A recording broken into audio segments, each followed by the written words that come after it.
आज हम क्या डिस्कस करने वाले हैं। देखिए, जो कॉलेज ऑफ डिस्कशन है हमारा वो तो आईआईटी कानपुर है, बट इसके साथ साथ आज हम कुछ और बहुत इंपॉर्टेंट मुद्दों पे बात करेंगे। लेकिन आज थोड़ा सा स्पेशल वीडियो इसलिए भी है क्योंकि दो इंपॉर्टेंट चीजों के बारे में हम डिस्कशन करेंगे। इवन बेटा सिर्फ आईआईटी कानपुर में ही नहीं, विभिन्न और भी जितने भी आईआईटीज हैं उनमें भी इस तरह के प्रोग्राम्स रन हो रहे हैं कि आप डायरेक्ट गेट स्कोर के बेसिस पे ही पीएचडी में एडमिशन ले सकते हैं। ये डायरेक्ट पीएचडी में अगर आप एनरोल करते हो तो उसके प्रोज क्या हैं, उसके कॉन्स क्या हैं, एडवांटेजेस क्या हैं या डिसएडवांटेजेस क्या हैं, उसके बारे में हम थोड़ा डिस्कस करना चाहेंगे। नमस्कार, एमटेक एडमिशन गाइडेंस प्रोग्राम की इस सीरीज में आपका स्वागत है। मेरे साथ मैं अमरिंदर सिंह हूं। मेरे साथ आपके अलावा जो हमसफर हैं वरुण पाठक सर, इस पूरी सीरीज में वो भी हमारे साथ चलते हुए आए हैं। सर नमस्कार एवरीवन। बच्चों कैसे हो आप लोग? बहुत बढ़िया है सर ये बच्चे, और बहुत प्यारे प्यारे इनके मैसेजेस आ रहे हैं। डेफिनेटली मजा आ जाता है, दिल खुश हो जाता है। मैं कह रहा हूं कि हमारे लिए जो सबसे इम्पोर्टेंट चीज इस सीरीज से निकल के आई है सर, वो बच्चों का ढेर सारा प्यार, बहुत सारा और प्यार विश्वास हमारे लिए। सर मैं ये भी कहना चाहूंगा, मतलब प्यार इतना ज्यादा है कि हम लोगों ने ये एक्सपेक्ट नहीं किया था सीरियसली। एंड बहुत जितने भी सीरियस स्टूडेंट्स हैं और जो हमारी फिलॉसफी के साथ जिनका माइंडसेट मैच कर रहा है, सर इतना प्यार उन बच्चों से हमें मिल रहा है। आज मैं खुले दिल से, मैं और अमरिंदर सर, आप लोगों के लिए एक कृतज्ञ भाव है सर, एक जेनरोसिटी है। और डेफिनेटली ये जो एक बॉन्ड है जो कि टीचर्स और यूएस स्टूडेंट्स हम लोग जो शेयर कर रहे हैं इस पूरी सीरीज के दौरान, वो सही में अद्भुत है सर, अद्भुत है। और सर अकल्पनीय भी है सर, बिकॉज हमने ऐसा सोचा भी नहीं सोचा था। हमारे पुराने सर स्टूडेंट्स जिनको शायद ये सिमिलर प्रॉब्लम्स जिन्होंने फेस करी है, जब हम उनसे बात करते हैं अभी के स्टूडेंट्स को गाइड करने के लिए, तो काफी ज्यादा लोग एक्साइटेड भी कई बार हो जाते हैं कि सर ये सही में एक ऐसा मुद्दा है जो बहुत पेन पॉइंट है स्टूडेंट्स के लिए। तो इवन पुराने स्टूडेंट्स ने भी बहुत ज्यादा अप्रिशिएट किया है। और सर बहुत जो पुराने बच्चे हैं वो लोग भी बढ़ चढ़कर, मतलब जैसे ही वो लोग देखते हैं कि अमरिंदर सर का मैसेज आया है या वरुण पाठक सर का मैसेज आया है, बहुत पुराने स्टूडेंट्स भी, इवन जो कंपनीज में काम कर रहे हैं, कॉर्पोरेट्स में काम कर रहे हैं, कोई कहीं पर है, ये सीरीज देखने के बाद लोग खुद हमें कांटेक्ट भी कर रहे हैं कि सर आईआईटी कानपुर के बारे में जानना है, आईआईटी दिल्ली के बारे में जानना है, आओ सर मैं बताता हूं आपको। तो डेफिनेटली सर अमेजिंग एक्सपीरियंस चल रहा है हमारा, और हम इसको आगे तक भी आपके साथ कंटिन्यू करते रहेंगे। आप जानते हैं कि most genuine, most authentic information नहीं, नॉलेज पॉइंट ऑफ व्यू से, आपको एक एनरिच करने के पॉइंट ऑफ व्यू से हम लोग ये सीरीज चला रहे हैं, and we will keep on doing the good job. Right. So आज हम क्या डिस्कस करने वाले हैं। देखिए, जो कॉलेज ऑफ डिस्कशन है हमारा वो तो आईआईटी कानपुर है, बट इसके साथ साथ आज हम कुछ और बहुत इंपॉर्टेंट मुद्दों पे बात करेंगे। उनमें से सर एक जो मुद्दा है वो है, जैसे बच्चे कई बार पूछते हैं, और आपसे भी पूछा, मेरे से भी पूछा, कि in a certain institute should I choose design branch और should I choose let us say thermal and fluid branch. अब देखिए, कट ऑफ्स जो हैं या जो प्लेसमेंट का डेटा है, जो भी जेन्युइन डेटा हम आपसे शेयर करते हैं, वो एक बात है, बट हम दोनों की ही सर ये राय है कि ये बहुत महत्वपूर्ण हो जाता है कि आप अगर कोई ब्रांच चूज करें तो उसमें आपका इंटरेस्ट होना चाहिए। इसीलिए हर ब्रांच से पहले हम लोग ये जरूर डिस्कस करते हैं कि उस ब्रांच का कोर्स वर्क क्या पढ़ना क्या है उस ब्रांच के अंदर। क्योंकि अगर आप किसी ब्रांच को अच्छे से पढ़ोगे, उसका कोर्स वर्क अच्छे से करोगे, प्रोजेक्ट अच्छे से करोगे, तो आपका जो प्लेसमेंट होगा वो इसी बात पे डिपेंड होगा कि आप उसमें कितना एफर्ट और कितना पैशन के साथ काम करते हैं। सर ये एक मुद्दा है, और इसमें आप सर आज का वीडियो थोड़ा सा स्पेशल होने वाला है। आप लोग देख ही रहे होंगे कि विभिन्न एपिसोड से हम लोग हर एपिसोड के अंदर कुछ नया डिस्कस करने की आपके साथ कोशिश करते हैं। देखिए कट ऑफ्स वगैरह तो हम बताएंगे। आज का कॉलेज ऑफ डिस्कशन एक और बहुत इंपॉर्टेंट संस्थान है जो कि आईआईटी कानपुर है, उसके बारे में तो हम चर्चाएं करेंगे ही। लेकिन आज थोड़ा सा स्पेशल वीडियो इसलिए भी है क्योंकि दो इंपॉर्टेंट चीजों के बारे में हम डिस्कशन करेंगे। सर पॉइंट नंबर 1 इज कि जैसे आईआईटी कानपुर में आज आप देखेंगे कि लास्ट में जो टेस्टिमोनियल सेक्शन हमारा है, बच्चों मुझे नहीं पता कि आप लोग इन वीडियोस के लास्ट में कहीं जब हम नमस्कार करके चले जाते हैं तो कहीं आप वीडियो ड्रॉप तो नहीं कर देते हो, क्योंकि अगर आप ऐसा कर रहे हो तो एक बहुत बड़ा मिस्टेक है आपका। बिकॉज वीडियोस के लास्ट में आपको हमारे ही स्टूडेंट्स के टेस्टिमोनियल्स वहां पर मिलेंगे। तो आज मैं ये बात भी रीअफर्म करना चाहता हूं इन लोगों को कि kindly don't miss out on those testimonials. वो इक्वली इंपॉर्टेंट है इन वीडियोस के, हम लोग तो बता ही रहे हैं आपको, लेकिन वो जो टेस्टिमोनियल्स हैं उनको भी आपको बिल्कुल मिस नहीं करना चाहिए। तो सर आज के जो टेस्टिमोनियल्स लास्ट में है, इन्हें कुछ एक इंटरेस्टिंग बात वहां पर नजर आएगी कि 2 स्टूडेंट्स वहां पर टेस्टिमोनियल में मिलेंगे जो कि डायरेक्ट बैचलर्स डिग्री के बाद पीएचडी प्रोग्राम में इन्वॉल्व हैं, आईआईटी कानपुर के पीएचडी प्रोग्राम में इन्वॉल्व हैं। क्योंकि मोस्ट ऑफ द जनता या जनसंख्या ऐसा सोचती है सर, और हमारे टाइम पे भी पुराने जमाने में यही था कि बीटेक होगा, फिर एमटेक होगा और फिर पीएचडी होगा। बट समय बदलता चला जा रहा है, आईआईटी के कोर्सेज बदलते चले जा रहे हैं। उसी लिहाज से कुछ ऐसे भी कोर्सेज हैं जिनमें आप डायरेक्ट बीटेक के बाद किस में एनरोल करा सकते हैं, पीएचडी में, डॉक्टरल डिग्री में एनरोल करा सकते हैं, और काफी बच्चे कर रहे हैं। तो आज के वीडियो में सबसे पहले डिस्कशंस थोड़े इसके बारे में करते हैं कि सर पीएचडी में अगर आप डायरेक्टली एनरोल करते हैं, जैसे आईआईटी कानपुर में भी काफी डिपार्टमेंट्स हैं, इवन बेटा सिर्फ आईआईटी कानपुर में ही नहीं, विभिन्न और भी जितने भी आईआईटीज हैं उनमें भी इस तरह के प्रोग्राम्स रन हो रहे हैं कि आप डायरेक्ट गेट स्कोर के बेसिस पे ही पीएचडी में एडमिशन ले सकते हैं। इंटरव्यू होगा, आपका रिटर्न होगा और प्रॉपर आपका इंटरव्यू होगा, क्योंकि पीएचडी में एनरोल करने के लिए सर ये देखना जरूरी है कि बच्चा रिसर्च के काबिल है भी कि नहीं, उसका इंटरेस्ट है कि नहीं है, जैसा अमरिंदर सर ने आज वीडियो के स्टार्टिंग में बोला।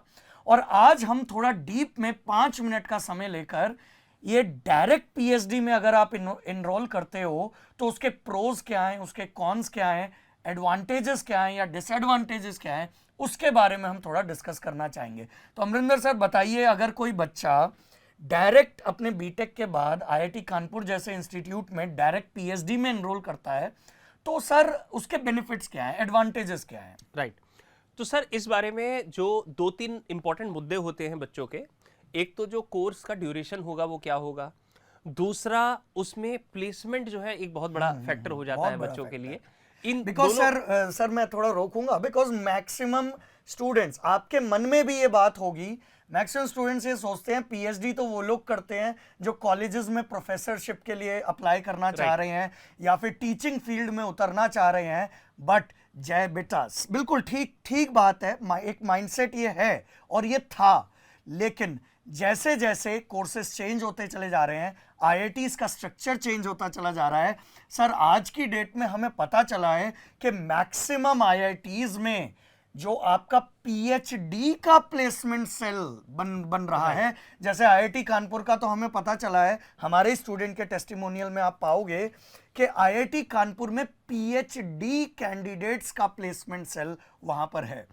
और सर एक टाइम वाला एडवांटेज भी आप थोड़ा प्रकाश डालें बच्चों के लिए। देखिए, अगर आप एमटेक पहले करते हैं उसके बाद आप पीएचडी का मन बनाते हैं, क्योंकि देखो जो बात देखने में आई है हमारे एक्सपीरियंस में वो ये है कि जब आप एमटेक में एडमिशन ले रहे होते हो या जब आपने गेट का एग्जाम दे दिया और आपका स्कोर या रिजल्ट आ गया, उस समय you are in a very very different mindset.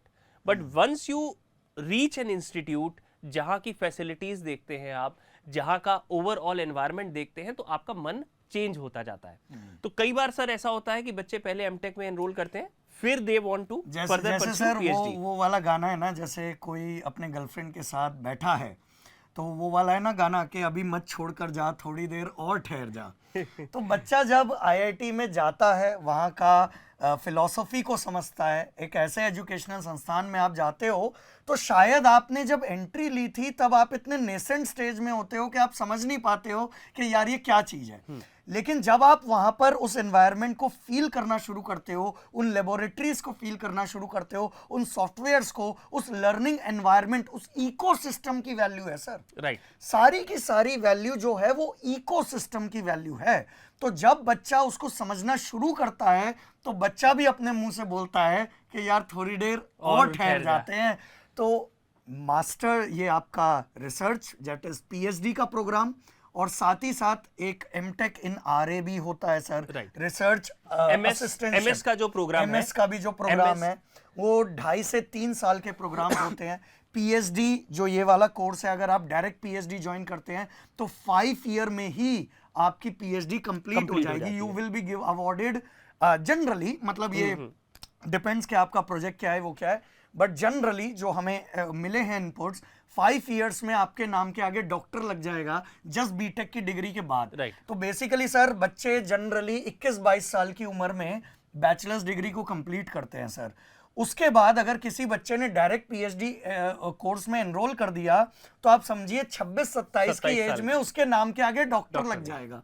Sir मुझे तो मतलब ये अमेजिंग है सर, अमेजिंग है, बिकॉज पहले के समय में, और हाँ एक और बात है सर, आईआईटी कानपुर के बारे में पहले सुनने में आता था कि बड़ा ही रिगरस तरीके से मतलब एमटेक्स करवाते हैं और पीएचडीज करवाते हैं। डेफिनेटली रिगरस है, बट इतना भी रिगरस नहीं है, बिकॉज आप लास्ट में जाके टेस्टिमोनियल में देखेंगे कि अच्छा इजी टू गो इंस्टीट्यूट है, बट यार आपको लर्निंग तो करनी ही पड़ेगी ना, मेहनत तो करनी ही पड़ेगी। सो मेहनत से डरो मत। सर एक और बात है सर, एक दो इंफॉर्मेशन मैं दे दूं बच्चों को जो आपके लिए इंपॉर्टेंट होगी। जैसे कि अगर आप डायरेक्ट पीएचडी में एनरोल करते हैं तो पीएचडी आपकी जैसे 5 साल में कंप्लीट हो जाएगी, बट कई बार ऐसा भी होता है कि किसी स्टूडेंट को ये लगा कि नहीं यार मेरे को तो मास्टर्स तक ही सीमित रहना था, तो आप उसमें पीएचडी में एनरोल करने के बाद भी सिर्फ मास्टर्स को चूज कर सकते हैं, बट उस केस में आपको मास्टर्स 2 साल का नहीं, आपको लगभग 3 साल के बाद, मतलब थोड़ा टाइम आपको ज्यादा लग जाएगा। आपको डिग्री मास्टर्स की लेके भी आप निकल सकते हैं। इसके अलावा सर जब पीएचडी में आप एनरोल करते हो तो स्टार्टिंग जो स्टाइपेंड है वो आपको 37,000 का मिलता है, 37,500 आई थिंक अराउंड इसके अराउंड बताया था, और वो 2 साल के बाद बढ़ के 42,000 हो जाता है। और सर ये देखिए कितनी ब्यूटीफुल चीज है कि 37,000 रुपीज, मतलब मान लीजिए बैचलर्स डिग्री किसी ने प्राइवेट कॉलेज से कंप्लीट करी और आपका गेट स्कोर अच्छा है, आप रिटर्न इंटरव्यू के बाद डायरेक्ट पीएचडी में एनरोल हो रहे हैं, तो सर ये अच्छी खासी सैलरी के बराबर है। 37,000 कम अमाउंट नहीं होती है एक नॉर्मल बैचलर स्टूडेंट को just to start his life. और इतने अच्छे एनवायरनमेंट में रहने को मिल रहा है, इतनी अच्छी लैब्स में आपको काम करने को मिल रहा है। देखो आपकी जो अपस्किलिंग होती है ना लाइफ में, वो आपके काम के बेसिस पे ही होती है। और आप अगर सोचोगे कि आपको कोई बहुत हाई पेइंग जॉब मिल जाए तो वो सिर्फ इस बेसिस पे होगी कि आप किसी जगह जाके कितनी वैल्यू ऐड कर सकते हो, तो वो वैल्यू एडिशन आपका पूरे कोर्स के ड्यूरेशन में होता रहता है। थोड़ा सा सर एक और पॉइंट मेरे मन में आ रहा है, बिकॉज हमने अभी इनको बताया कि प्लेसमेंट सेल पीएचडी कैंडिडेट्स का भी है, तो मोस्ट ऑफ द स्टूडेंट सोचते हैं कि सर प्लेसमेंट सेल के बाद भी कॉलेजेस में ही प्रोफेसरशिप के लिए ही कंपनीज आते होंगे या वो होता होगा। नहीं, आप सरासर गलत हैं।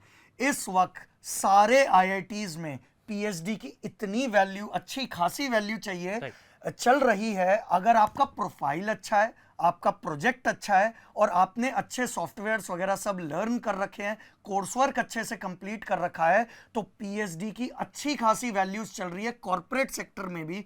जैसे सर मुझे याद है मेरे खुद के ही प्रेजेंट के, क्योंकि मैं भी एमटेक कर चुका हूं, तो मेरे खुद के ही एक सीनियर को मैं जानता हूं, मेरे पर्सनल रिलेशन में है, उन्होंने आईआईटी दिल्ली से जस्ट अभी recently last year PhD complete किया।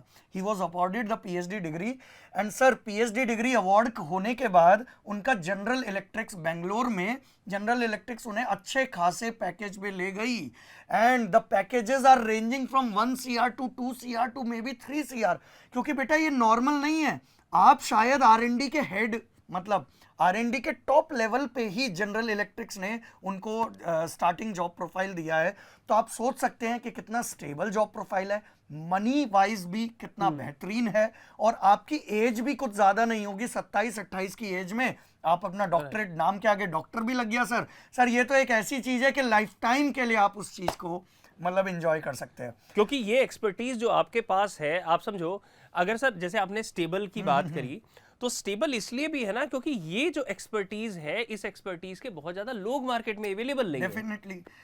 एंड दूसरी बात ये भी है, यहाँ पर एक और पॉइंट हाईलाइट कर दूं, जैसे बहुत सारे फीमेल कैंडिडेट्स हैं, Right, तो दे आर, वो पहले से ही, आप जानते हैं मैं ऐसा कोई डिस्क्रिमिनेशन नहीं करना चाह रहा हूं, परंतु हाँ, ज्यादातर फीमेल कैंडिडेट्स के मन में, उनके पेरेंट्स के मन में ये चीज पहले से ही क्लियर रहती है कि मेरे को प्रोफेसरशिप में ही जाना है। तो आई थिंक उनके लिए तो सर ये एक मतलब I think one of the best opportunity है कि आप सीधा बैचलर्स के बाद गेट में अच्छा स्कोर लेकर आइए, इंटरव्यू क्रैक कीजिए, रिटर्न दीजिए और सीधा पीएचडी में एनरोल कीजिए, और you are a PhD from IIT Kanpur में भी, IIT Delhi, IIT Madras, something like that, और सीधा आप प्रोफेसरशिप में किसी भी कॉलेज में, even central government IITs, NITs में भी आप अप्लाई कर सकते हो। आईआईटी की वैल्यू इतनी है, उस डिग्री की वैल्यू इतनी ज्यादा है। राइट, तो आई थिंक सर हमने काफी एक्सटेंसिव डिस्कशन कर लिया पीएचडी कोर्स के बारे में। एक बात सर हम आगे वीडियो में इंक्लूड करेंगे, आप में से बहुत लोगों के सवाल हैं, तो इस वीडियो को आप पूरा देखेंगे। कौन सी बात हम इंक्लूड करेंगे? इंडस्ट्रियल इंजीनियरिंग के बारे में कई लोगों के सर सवाल है, और खास करके देखिए सवाल क्या है कि अलग अलग कॉलेजेस में जो इंडस्ट्रियल ब्रांच है, अब किसी को उसी में जाना है, तो वो ये बहुत पूछता है कि सर किसको ज्यादा प्रायोरिटी दी जाए, किसमें क्या इंपॉर्टेंट चीज कवर हो रही है। और सर इस साल nitty Bombay has become IIM Bombay, right, और वहां पर इंडस्ट्रियल इंजीनियरिंग का कोर्स ही था, तो उसकी वजह से रिपरकर्सिव इफेक्ट्स पड़ेंगे दूसरे कॉलेजेस के जो इंडस्ट्रियल इंजीनियरिंग का कोर्स है। तो ये ना एक बहुत ही बर्निंग क्वेश्चन स्टूडेंट की तरफ से हमारी तरफ आ रहा है कि सर मैं तो इंडस्ट्रियल इंजीनियरिंग में ही मेरा इंटरेस्ट है, मैं तो नॉन कोर में ही जाना चाहता था, मैं यही करना चाहता था, सर निटी बॉम्बे ले नहीं रहा है। अब बाकी जैसे हमने आईएससी में भी डिस्कस किया, आईआईटी बॉम्बे में भी है, आईआईटी दिल्ली में भी है, और आज हम आईआईटी कानपुर में भी एक वेल एस्टैब्लिश्ड इंडस्ट्रियल इंजीनियरिंग का डिपार्टमेंट है। तो जब हम यहां पर डिस्कस करेंगे ना industrial engineering department of IIT Kanpur, तब हम थोड़ा ब्रीफ में आप लोगों के साथ डिस्कशंस करेंगे कि भाई इंडस्ट्रियल इंजीनियरिंग का प्रायोरिटाइजेशन इन डिफरेंट कॉलेजेस आपको क्या रखना चाहिए। तो स्टे ट्यून्ड फॉर दैट। देखिए हमारे वीडियोस लंबे हैं सर, लेकिन वो लंबे बन रहे हैं, लेकिन जो बच्चा आपके, खैर सीरियस बच्चों के मैसेजेस से तो हमें पता ही चल रहा है कि दे आर लाइक, उनको इतना आनंद आ रहा है हमारी बातों को सुनकर कि उनको इतना फुलफिलमेंट मिल रहा है। एक चीज होती है ना सर फुलफिलमेंट, इंफॉर्मेशन आपको फुलफिलमेंट नहीं देता, इंफॉर्मेशन तो जस्ट आपको एक ट्रिगर कर देता है कि भाई ये चीज ऐसे है। लेकिन आप अगर हमारे डिस्कशंस के साथ जुड़े हैं और समझना चाहते हैं तो आपको definitely knowledge wise, life wise और एक मतलब एक फुलफिलमेंट वाला फीलिंग आएगा। वो एक अमेजिंग चीज होता है जिसको सर मैं आनंद भी कहता हूं। आइए सर डिस्कशंस शुरू करते हैं। सबसे पहले एलिजिबिलिटी रिक्वायरमेंट्स के, देखिए एलिजिबिलिटी रिक्वायरमेंट्स हमने और भी जगह डिस्कस करी है। इसमें आईआईटी कानपुर में एक जो थोड़ी सी डिफरेंशियल बात है वो ये है कि 55% मार्क्स अगर आपके डिग्री में हैं, सो दिस इज 55%, ये जनरल कैंडिडेट के लिए है, जनरल है, ईडब्ल्यूएस है या ओबीसी नॉन क्रीमी लेयर के लिए। तो दिस इज द रिक्वायरमेंट। यही रिक्वायरमेंट जो हमारे एससी एसटी कैंडिडेट्स के लिए है, वो अगर आप यहाँ पे देखोगे तो ये पासिंग मार्क्स लिखा हुआ है, मतलब आप जस्ट ग्रेजुएट भी हो तो आप अप्लाई कर सकते हो उसके, अगर आप पास हो चुके हो डिग्री सर। ये बात इसलिए भी इंपॉर्टेंट है क्योंकि पिछले वीडियोस में जैसे हमने देखा, जैसे आईआईटी दिल्ली हो गया, आईआईटी बॉम्बे हो गया, उसमें जो मिनिमम एलिजिबिलिटी थी वो 60% थी। तो कहीं किसी कोने में अगर कोई ऐसा बच्चा है जिसकी मान लीजिए 57% है बीटेक की, 58% है बीटेक की, वो बेचारा, उसका गेट में तो अच्छा रैंक है लेकिन वो इस फीलिंग में था, अनहैप्पी था कि यार मैं कहाँ अप्लाई करूं, मेरे को तो अलाउ ही नहीं किया जा रहा है। तो आईआईटी कानपुर 55% वाले कैंडिडेट को भी अलाउ करता है। This is something different about IIT Kanpur. Right, आइए सर नेक्स्ट देखिए इंपॉर्टेंट डेट्स क्या है। 20 मार्च से फॉर्म फिलिंग स्टार्ट हो चुकी है, बट रेलेवेंट आपके लिए ये डेट है, दैट इज द 11th अप्रैल, दोपहर के 2 बजे। 2 बजे 11th April is the last date. Okay, so don't miss out. और देखिए इस सीरीज में हम लोग आपको बोल ही रहे हैं, आप पूरा इंटरनेट छान मारिए, हमें कोई दिक्कत नहीं है, लेकिन फाइनल फॉर्म सबमिट करने से पहले आप जरूर मेडीजी के यूट्यूब चैनल पे ये जो सीरीज चल रही है आप उसके साथ जुड़ें, आप उसके साथ देखें, क्योंकि सबसे ऑथेंटिक और genuine information with the knowledge वो आपको यही मिलेगी। तो सुनो सबकी, लेकिन जो फाइनल वो क्लिक करना है ना बटन सबमिशन से पहले, वो बेटा हमारे वीडियोस देखे बिना आप मत करिएगा, इतना तो हम दिल से कह सकते हैं। राइट। देखिए सबसे पहले हम बात करने जा रहे हैं मैकेनिकल इंजीनियरिंग डिपार्टमेंट की। तो जो भी आपके बड़े कॉमन कोर्सेज आप देखते हो, डिजाइन, फ्लूइड, मैन्युफैक्चरिंग, वो सारे मैकेनिकल डिपार्टमेंट के अंडर आते हैं। So sir there are major four groups are there in this and yes. देखिए सबसे पहले अगर हम बात सर ये वही वाला पॉइंट आ गया पीएचडी कि आप मैकेनिकल इंजीनियरिंग डिपार्टमेंट में बैचलर्स के बाद सीधा पीएचडी के लिए एनरोल करवा सकते हैं। देखिए लिख रखा है, इनके ब्रोशर का ही ये स्क्रीनशॉट है, तो डायरेक्टली हम लोगों ने वहीं से ले रखा है। हम एमटेक और एमएसआर मास्टर इन रिसर्च ये भी आप कर सकते हैं, ऑप्शन है आपके पास। दीज आर दी 4 डिपार्टमेंट्स, ये 4 स्पेशलाइजेशंस हैं, जिसमें सॉलिड एंड मैकेनिक्स डिजाइन, इसको एसएमडी बुलाते हैं ये लोग अपने फॉर्म में। Fluid and thermal sciences FTS बुलाते हैं इसको, so this is FTS. Manufacturing science को आई थिंक एमएफएस बुलाया जाता है, so this is MFS. And robotics and automation को R&A समथिंग लाइक दैट। सो वो हम देखेंगे। चलिए इन चारों जो स्पेशलाइजेशंस हैं सर, इनके बारे में डिस्कशंस कर लेते हैं। तो कट ऑफ्स हम लोग बताएंगे, और आज थोड़ा अलग कर रहे हैं, आज हम एक साथ ही सारे डिपार्टमेंट्स का कट ऑफ आपको दिखा देंगे। और बहुत अच्छी बात यह है कि जो आईआईटी कानपुर है उन्होंने सर अपने फर्स्ट राउंड का भी डेटा दे रखा है, हाँ, ये लास्ट राउंड का भी डेटा दे रखा है। इस बात का हम अप्रिसिएशन करेंगे कि वेबसाइट पे ही अवेलेबल है। सर ऐसा करते हैं, आज हम लोग जो डिपार्टमेंट्स का डिस्कशन करेंगे वो उस गेट स्कोर बताते हुए ही कर देते हैं। आइए सर सबसे पहले डिजाइन से शुरू करते हैं, जिसको एसएमडी कह रहे हैं ये लोग। तो जैसे बच्चों आप देख सकते हो, ये फर्स्ट राउंड का डेटा है, 23-24 लास्ट ईयर के फर्स्ट राउंड का कट ऑफ का डेटा है, और ये लास्ट राउंड का डेटा है, 7th राउंड यानी लास्ट राउंड का डेटा। तो अगर आप मैकेनिक्स और डिजाइन वाले स्पेशलाइजेशन का बात करें तो यहां पर फर्स्ट राउंड में 736 was the cut off. Yes, and last round तक आते आते सर यही चीज 676 हो गई। तो लगभग हम कह सकते हैं कि 20 पॉइंट का, मतलब 20 गेट स्कोर का गिरावट इसके अंदर आ गया। It is around around 50 approximately 50 points का ही है। और अगर हम आपको बताना चाहें कि आपको फॉर्म भरना चाहिए नहीं भरना चाहिए, तो अप्रोक्सीमेटली सर इन लोगों को एक रेंज दे देते हैं, रेंज आपको पता ही चल रही है। सो अगर आपका गेट स्कोर 650 प्लस है लगभग, because why to take a chance, है ना, अगर हम आपका गेट स्कोर 650 प्लस है तो definitely you should apply for mechanics and design.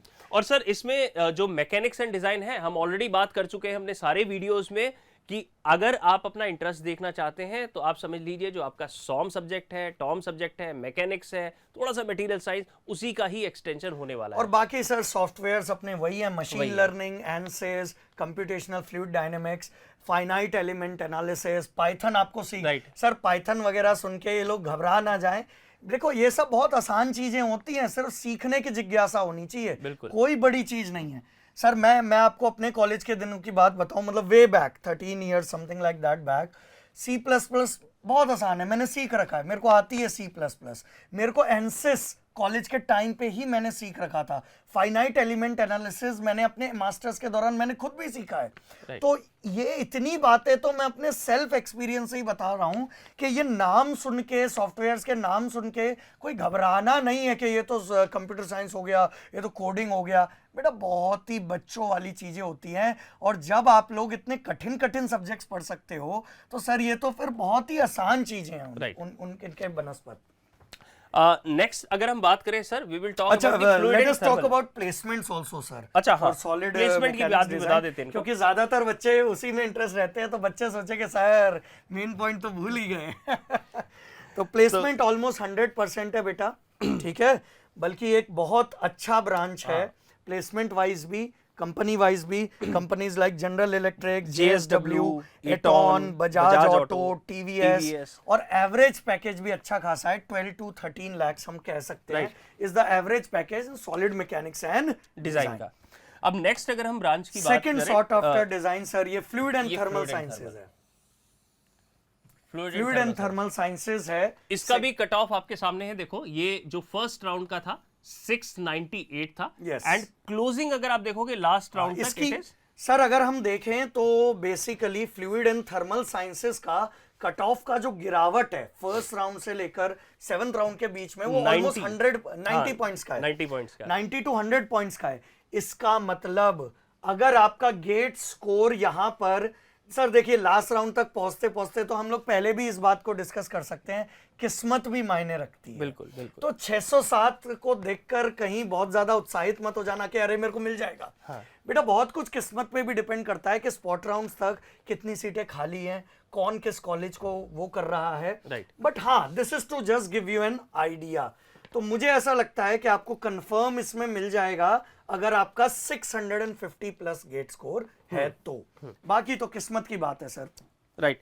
इसके लिए भी सर अगर हम बात करें about the placements, about the course work और कंपनीज की बात करें, तो एक तो सबसे पहले अगर हम इसके कोर्स वर्क की बात करें तो कंडक्शन और रेडिएशन का थोड़ा सा एडवांस वर्जन है जो आप हीट ट्रांसफर में पढ़ते हैं, विस्कस फ्लो थ्योरी है, फ्लूइड मैकेनिक्स का ही थोड़ा एडवांस्ड वर्जन है आपका, और इंजीनियरिंग मैथमेटिक्स बहुत इंपॉर्टेंट है आपके लिए। मैथमेटिक्स तो आप देखिए किसी भी इंजीनियरिंग सब्जेक्ट्स के कोर में ही है। राइट। क्योंकि कोर आपको देखिए, मान लीजिए पाइथन लैंग्वेज है, मशीन लर्निंग है, कुछ कोडिंग भी अल्टीमेटली है क्या सर, मैथमेटिक्स ही है। Right. हमारे सब्जेक्ट्स भी अल्टीमेटली है क्या, मैथमेटिक्स ही है। सो जब आप मास्टर्स लेवल के कोर्स पे जाते हो ना, तो यार डेफिनेटली, इसलिए सर गेट के पेपर में भी भाई GATE is the minimum eligibility to get into these courses. इसलिए आप देखेंगे कि 100 नंबर में से चाहे पेपर में और कुछ आए ना आए, 15 मार्क्स का मैथमेटिक्स वहां पर है ही है। क्योंकि मैथमेटिक्स एक ऐसी चीज है जो कि आनी ही चाहिए, और अगर नहीं आती है तो इंप्रूव करिए, उसमें डरने की कोई बात नहीं है। और इतनी बड़ी बात नहीं है, देखो आप सभी इंजीनियर्स हो, तो मैथमेटिक्स से मुझे नहीं लगता कि अभी तक आप पढ़ते हुए आए हो तो इतना डर किसी के मन में बचा होगा। सर अगर हम प्लेसमेंट्स की बात करें तो ऑलमोस्ट 100% है। And again the softwares are ANSYS math. अब देखिए सर, ये तो कॉमन बात हर वीडियो में थोड़ा कॉमन होता चला जा रहा है। Computational fluid dynamics, finite element analysis, ये सब तो सीखना ही सीखना है आपको। कोर्स वर्क के अंदर ही है। असाइनमेंट्स ऐसे दिए जाएंगे कि आप ऑटोमेटिकली इन चीजों को सीख जाएंगे।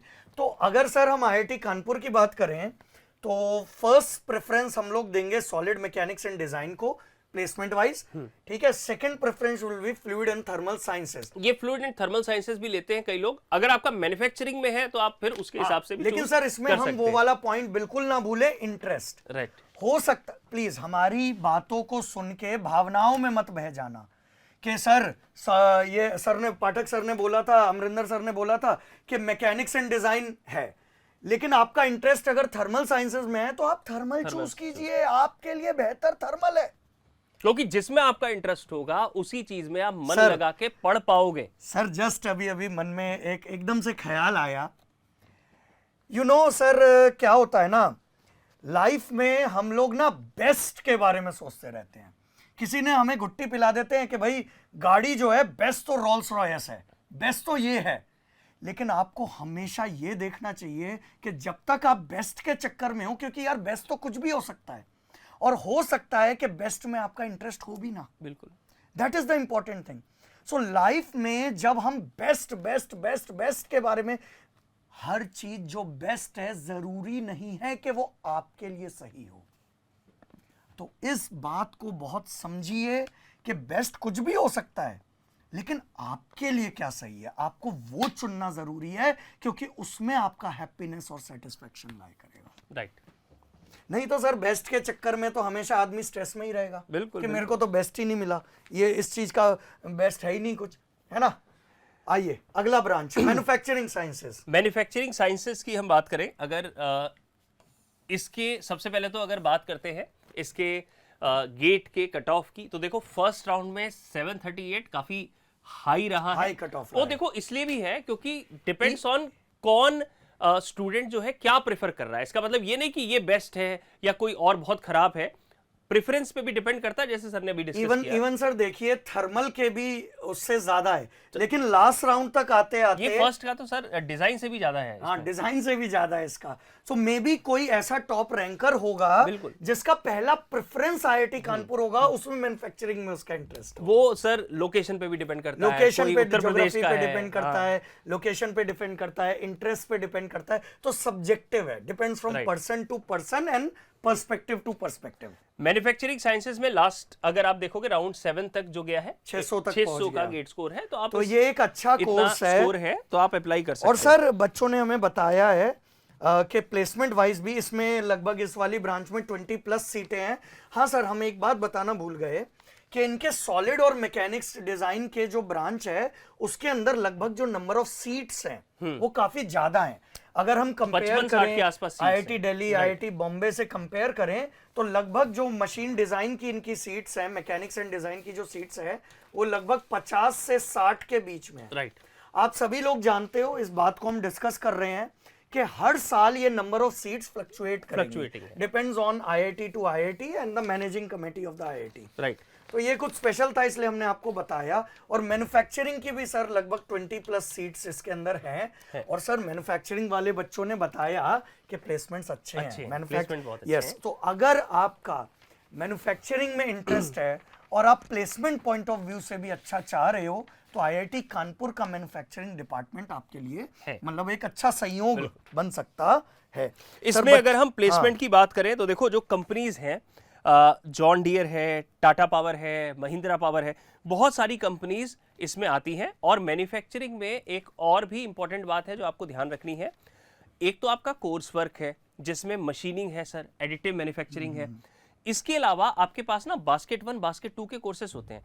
तो मैन्युफैक्चरिंग के जो स्टूडेंट्स हैं वो अपनी चॉइस के हिसाब से अपनी प्रोफाइल थर्मल साइड में भी बिल्ड कर सकते हैं और डिजाइन साइड में भी बिल्ड कर सकते हैं। सर अमरिंदर सर, मेरे को याद आ रहा है कि जहां कहीं भी इस तरह का फ्रीडम स्टूडेंट को दिया गया है, हमने ये नोटिस किया है इवन प्रीवियस वीडियोस में भी कि प्लेसमेंट्स अच्छे हैं। तो इवन शायद पिछले किसी वीडियो में भी हम लोगों ने यही डिस्कशन किया कि मैन्युफैक्चरिंग तो पढ़ ही रहे हैं और साथ में थर्मल और डिजाइन का भी प्रोफाइल आप चूज कर रहे हो कि किसमें मुझे बिल्डअप करना है। तो उस कॉलेज में भी हमने देखा था कि placements were on the higher side. So ये एक स्पेशलिटी है। इसलिए अब बच्चों देखो, हम कह रहे हैं ना आपको, सिर्फ मेयर कट ऑफ का डिस्कशन नहीं है। देखिए सर, धीरे धीरे करके जैसे जैसे हम आईआईटीज डिस्कस करते चले जा रहे हैं, बात से बात निकल के आ रही है। So that is important. और ये सब बातें सर बड़ा एक्सटेंसिव हम इनको बता देते हैं 1-2 लाइन में, बट स्टूडेंट से जब ये बातें हम जानते हैं ना तो बहुत लंबे लंबे डिस्कशन होता है, पूरा अच्छा खासा डिस्कशन होता है। राइट। आइए सर, लास्ट ब्रांच जो मैकेनिकल इंजीनियरिंग डिपार्टमेंट के अंदर ही आती है, that is robotics and automation. तो इसका भी कट ऑफ देखे तो काफी हाई रहा है फर्स्ट राउंड का, और इवन आप देखे एंड तक जाते जाते भी मतलब ये काफी डिमांड में रहा है। राइट, काफी डिमांड में रहा है। रोबोटिक्स एंड ऑटोमेशन का जो हमें बच्चों ने फीडबैक दिया है वो ये है कि इसमें नंबर ऑफ स्टूडेंट्स तो बहुत ज्यादा नहीं रहे मैकेनिकल कम ही है। हाँ, 2, 4, 5 बच्चे अगर हम देखें तो, लेकिन आप देखो रोबोटिक्स की हमने सर और जगह भी बात करी है, हमने जो आईआईटी बैंगलोर में बात करी है, तो ये हमने आईआईटी दिल्ली में भी बात करी है सर, बिल्कुल, जहां के बच्चे भी पास आउट ही नहीं, बिल्कुल न्यू बॉर्न बेबी कहा था हमने आईआईटी दिल्ली का। तो हम हमेशा से आपको ये बात कहते आ रहे हैं कि रोबोटिक्स इज द फ्यूचर छोड़िए, करंट में भी बहुत जगह मतलब सर अगर हमारे टाइम पे बोले जब हम पास आउट हो रहे थे तब फ्यूचर था, तब ये स्टेटमेंट सही थी कि फ्यूचर है। अभी करंट के टाइम में रोबोटिक्स इज एवरीथिंग, और भविष्य में तो और बढ़ेगा ही बढ़ेगा, विस्तार होगा, एक्सपेंशन होगा रोबोटिक्स ब्रांच का। तो इसलिए अगर आप एक फ्यूचरिस्टिक व्यू पॉइंट रखते हो तो definitely you can choose this program in IIT Kanpur. अभी इसमें जो प्रोग्राम है इसमें ओपन इलेक्टिव्स काफी, ओपन इलेक्टिव्स का मतलब होता है आप चूज कर सकते हैं आपको कौन सा कोर्स पढ़ना है, वो काफी ज्यादा है। डिजाइन के कुछ सब्जेक्ट्स हैं इसमें, और इसके अलावा अभी के हिसाब से प्लेसमेंट ओके है, बहुत अच्छा नहीं बहुत है, अच्छा नहीं है, लेकिन फ्यूचरिस्टिक अगर आप सोच रखते हैं तो आप इसे ले सकते हैं डेफिनेटली। आइए सर अगला डिपार्टमेंट की और ओर सर बढ़ते इसको हैं। ना जैसे रोबोटिक्स है, अभी जो सिनेरियो है, हाँ, क्योंकि और जगह भी रोबोटिक्स अवेलेबल है, तो Yes. आईटी कानपुर में अभी के हिसाब से बच्चे उतना प्रेफर नहीं कर रहे, लेकिन सर आईएससी बैंगलोर में जैसे रोबोटिक्स के बच्चों से हम लोगों ने बात करी थी, तो प्लेसमेंट सुपर डायमेंशन खुल रहे हैं, बहुत डायमेंशन खुल रहे हैं। तो देखो संकेत मिलना शुरू हो गए हैं, बिल्कुल, कि भाई अब इंडिया में मैन्युफैक्चरिंग भी शुरू हो चुकी है, इंडिजीनियस रोबोट्स बनेंगे, सब चीज बनेंगे, तो ये वाइड स्प्रेड होना ही होना है, अपकमिंग फील्ड है। राइट। आइए सर अगला डिपार्टमेंट, इसको डॉम्स कहते हैं सर, DOMS के नाम से जाना जाता है, डिपार्टमेंट ऑफ मैनेजमेंट साइंसेज। अच्छा, एक इंपॉर्टेंट बात यहीं स्टार्टिंग में ही हाईलाइट कर दूं, क्योंकि इस पे हम थोड़ा विस्तार से डिस्कशन करेंगे। आज के टेस्टिमोनियल्स में हमारा ही एक स्टूडेंट है आईआईटी कानपुर का, जो कि फोर्ड में प्लेस्ड है इस वक्त, फोर्ड चेन्नई में he is doing the job. तो वो हमारे साथ कनेक्ट हुआ था जूम कॉल पे, तो सर उससे बेहतर तो कोई बता ही नहीं सकता इस डिपार्टमेंट के बारे में। तो इन डेप्थ आपको आज वीडियो के टेस्टिमोनियल में जो बंदा वर्क कर रहा है, वहीं से सीधा आपको इस डिपार्टमेंट के बारे में पता चलेगा। सो यहाँ का इंडस्ट्रियल इंजीनियरिंग का जो कोर्स है IME नामक जो ये कोर्स है सर, अब हम लोग थोड़ा सा इंडस्ट्रियल के बारे में थोड़ी सी बातचीत कर लेते हैं। तो सर इंडस्ट्रियल बच्चे काफी ज्यादा तो ये भी पूछते हैं कि बहुत सारे बच्चों का दिमाग में ये होता है कि मेरे को इंडस्ट्रियल ब्रांच लेनी है। अब उसका कारण क्या है? इंडस्ट्रियल ब्रांच लेने का कारण ये भी है कि कहीं ना कहीं इसमें थोड़ा सा आपकी जो स्किल्स है, जैसे शेड्यूलिंग की आपकी स्किल्स है, आप जो पढ़ते हो अपनी इंडस्ट्रियल ऑप्टिमाइजेशन की स्किल्स है, सप्लाई चेन मैनेजमेंट है, इन्वेंटरी मैनेजमेंट, हाँ। फिर इस ये वाली ब्रांच में सर सॉफ्टवेयर्स भी काफी सीखने पड़ते हैं, क्योंकि आप बेसिकली इस ब्रांच से जो पोस्ट आप ज्वाइन कर रहे हैं विभिन्न कंपनीज में, क्योंकि सर आज हमारा इस सीरीज का काफी ऑलमोस्ट 4, 5, 6, 7 वीडियोस हम कर चुके हैं।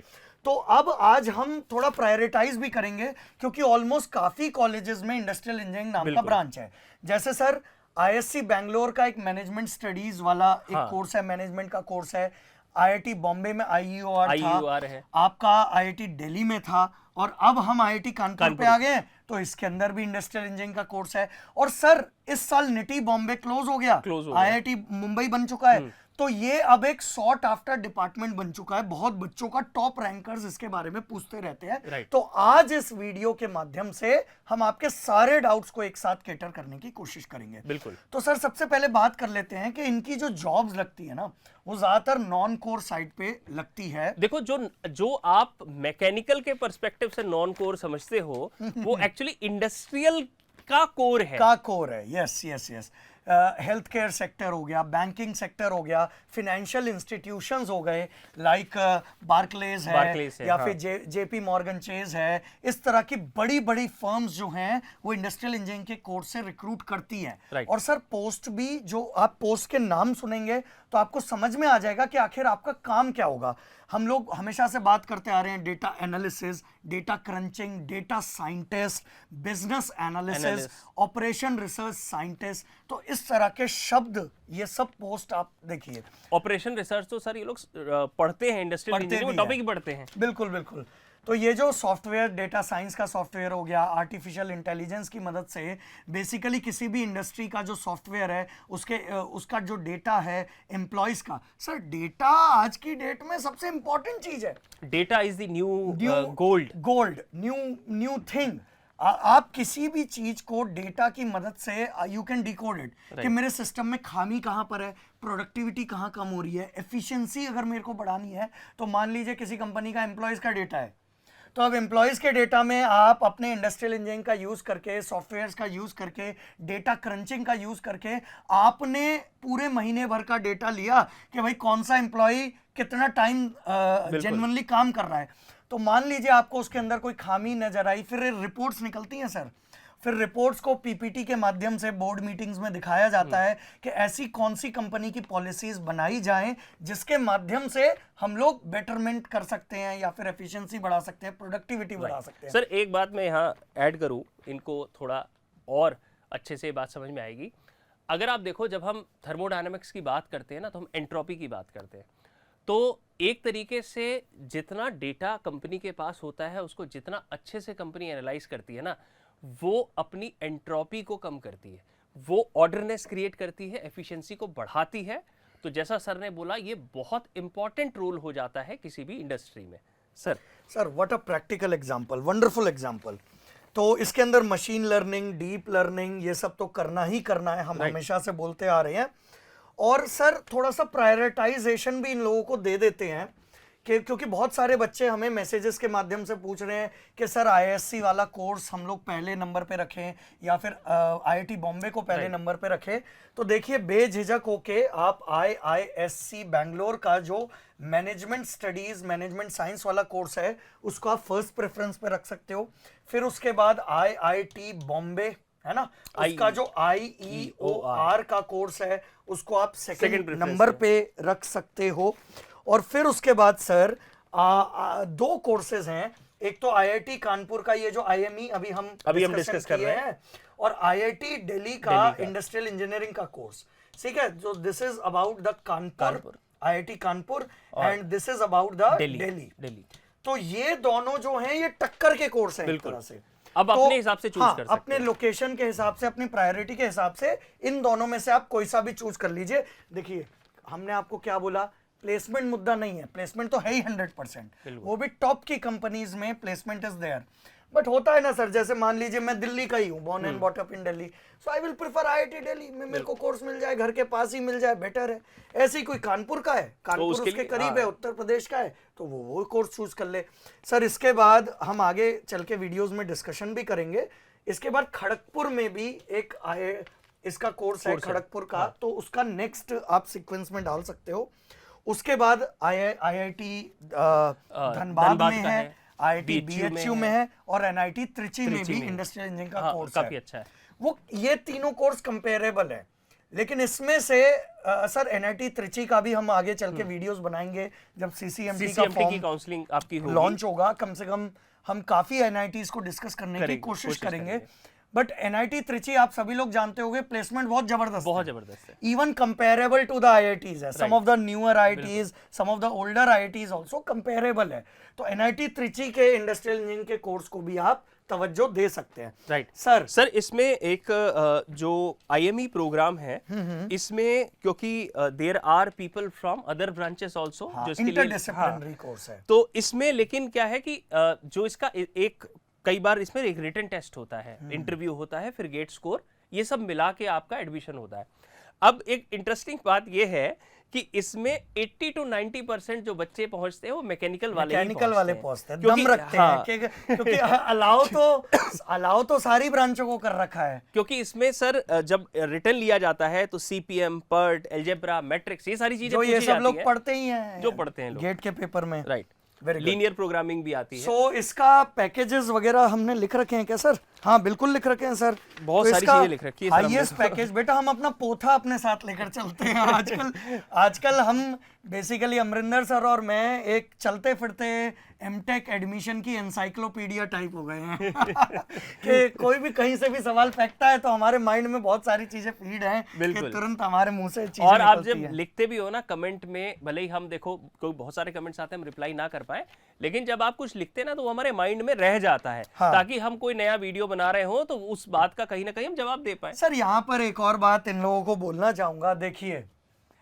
इतना रेलेवेंट, इतना ज्यादा नॉलेजेबल कंटेंट आपको मेडिजी के यूट्यूब चैनल पे मिल रहा है, तो यार हम लोग कुछ भी देखते हैं लेकिन हम उन चीजों में अपना टाइम इन्वेस्ट करें जहां से लाइफ में वैल्यू एडिशन हो रहा है। राइट। तो मेडिजी का यूट्यूब चैनल सर एक इस तरह का प्लेटफॉर्म है जहां पर कोई रबिश बात नहीं, सिर्फ काम से काम, and the thing is most genuine and authentic data हम लोग ऑलरेडी सारी ब्रांचों में अपने मेहनत के माध्यम से एज टीचर्स हम लोग आपके साथ कनेक्ट करते रहते हैं। सो मैं सारे ही स्टूडेंट्स जो कि हमें देख पा रहे हैं, सुन पा रहे हैं, मैं आपको ये बोलूँगा कि आप मेडीजी के यूट्यूब चैनल को सब्सक्राइब जरूर करें।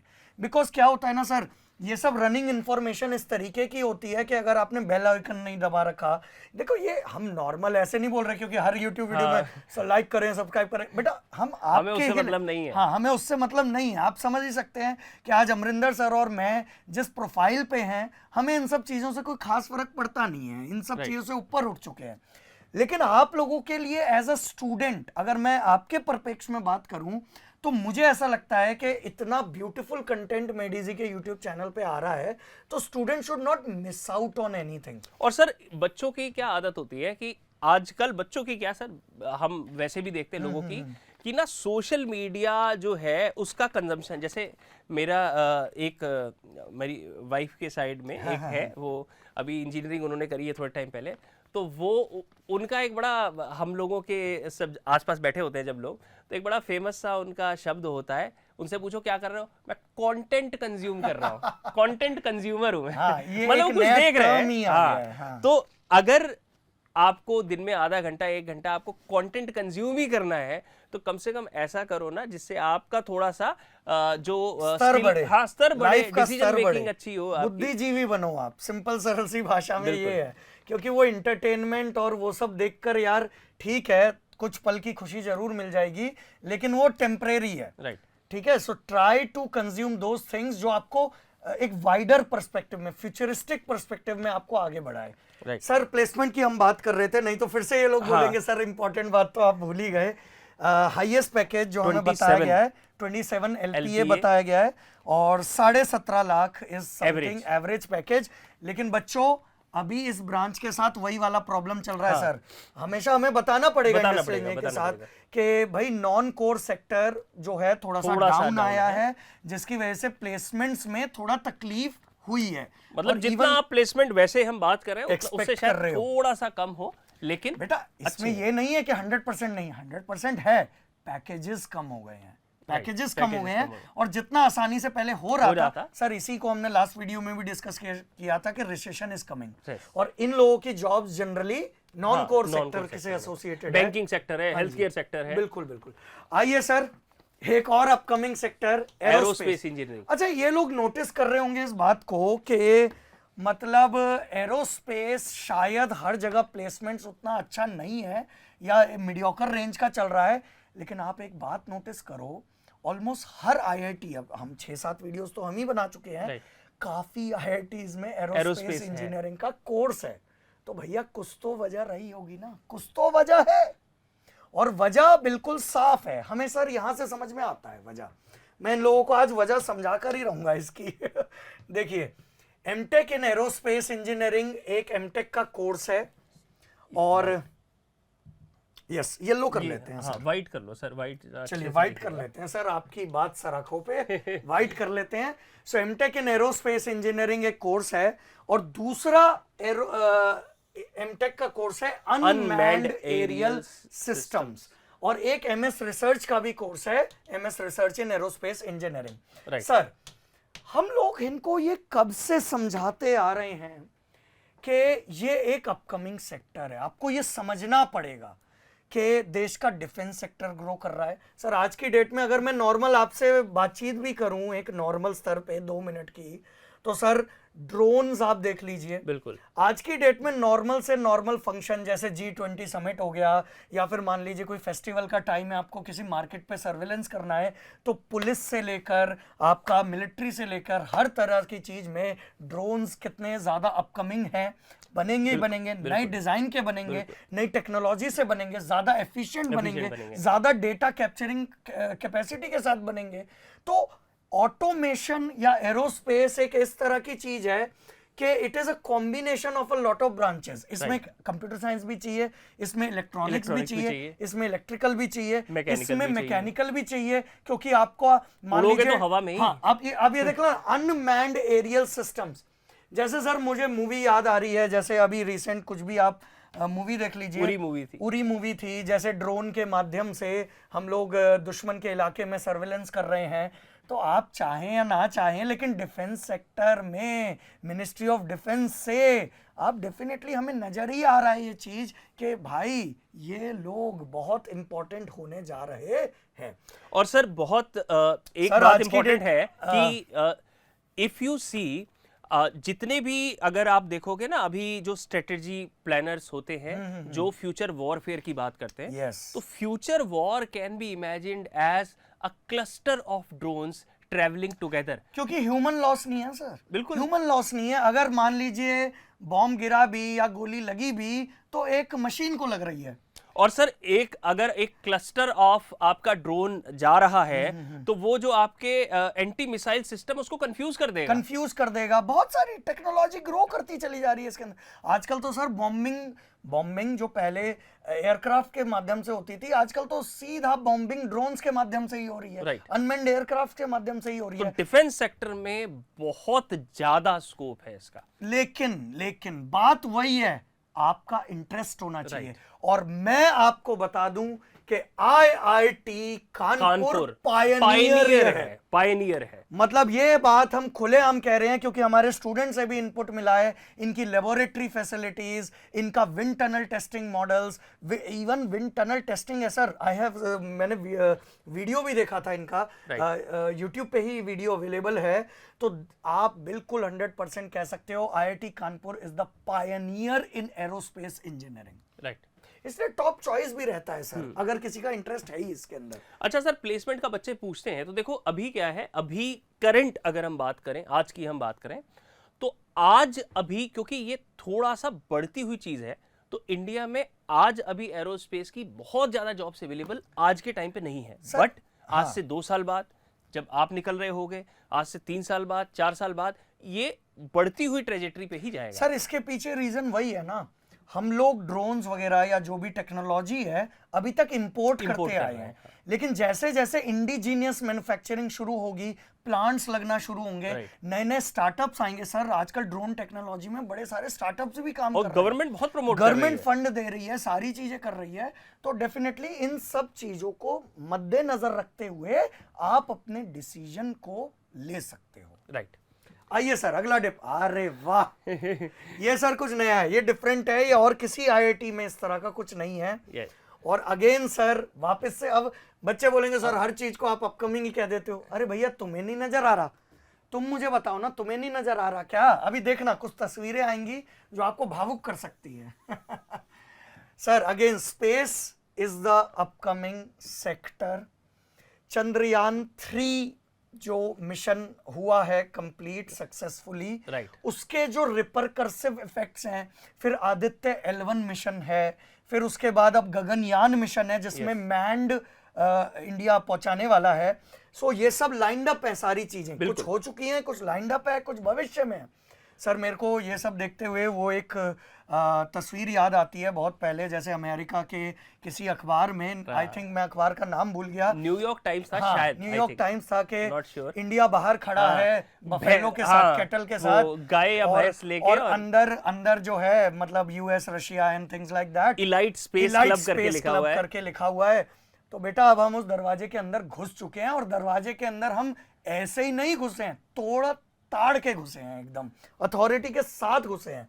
तो अपकमिंग सेक्टर है सर। और सर इसमें बहुत सारे जो अब ना प्राइवेट प्लेयर्स भी इन्वॉल्व हो रहे हैं, तो इसमें जो जॉब के एक्सपेंशन की संभावनाएं हैं वो काफी ज्यादा है। सर गवर्नमेंट ऑफ इंडिया ने अपने बजट में बोला है that we are expanding to the private sector, क्योंकि डिफेंस और स्पेस एक ऐसी चीज है जहां पर मतलब आपके सेंट्रल अथॉरिटीज का ही उसके अंदर अथॉरिटी रहती है। लेकिन भारत में स्पेस सेक्टर को अभी धीरे धीरे करके ISRO है, DRDO है, लेकिन उसको ओपन अप करा जा रहा है प्राइवेट सेक्टर। सर जब टेस्ला इतनी बड़ी चीज बन सकती है तो आप देखिए पिछले 2 डिपार्टमेंट, एरोस्पेस और स्पेस, ये वाला डिपार्टमेंट IIT कानपुर का, तो यार ऐसे ही थोड़ी ना चलाया जा रहा है। जब टेस्ला इतनी बड़ी चीज बन सकती है प्राइवेट ऑर्गेनाइजेशन होके अमेरिका में, तो ऐसा ही कुछ भारत में भी होगा। यस 100% होगा। और सर इसरो की तो जो कमर्शियल आर्म है, अंतरिक्ष करके है, कमर्शियल आर्म है, वो सैटेलाइट्स वगैरह लॉन्च करती है बाकी देशों के भी। तो सर